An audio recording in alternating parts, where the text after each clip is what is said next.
સમગ્ર રાજ્યમાં રામનવમીના પર્વની ધામધૂમપૂર્વક ઉજવણી કરવામાં આવી રહી છે, ત્યારે અરવલ્લી જિલ્લામાં પણ રામનવમીની અતિ ઉત્સાહભેર ઉજવણી કરવામાં આવી।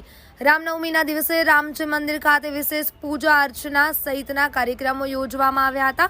સાથે જ મોડાસા શહેરના કલ્યાણ ચોક વિસ્તારથી વિવિધ હિન્દુ સંગઠનો દ્વારા ભવ્ય શોભાયાત્રાનું આયોજન કરવામાં આવ્યું હતું।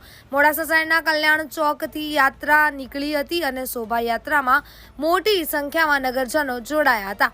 આ શોભાયાત્રાનું મોડાસા નગરપાલિકાના પ્રમુખ નીરજ શેઠ સહિતના હોદ્દેદારોએ સ્વાગત કર્યું હતું। આ શોભાયાત્રા મોડાસા 4 રસ્તાથી લઈ માલપુર રોડના વિવિધ વિસ્તારોમાં ફરી હતી।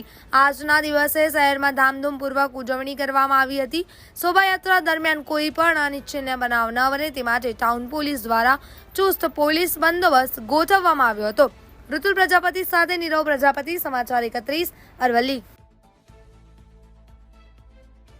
એવા ભગવાન રામચંદ્ર ભગવાનનો જ્યારે આજે ચૈત્ર સુદ નોમ એટલે રામનવમીના દિવસે ભગવાનનો પ્રાગટ્ય થયું હતું। જીવ જન્મે છે અને ભગવાનનું પ્રાગટ્ય થાય છે।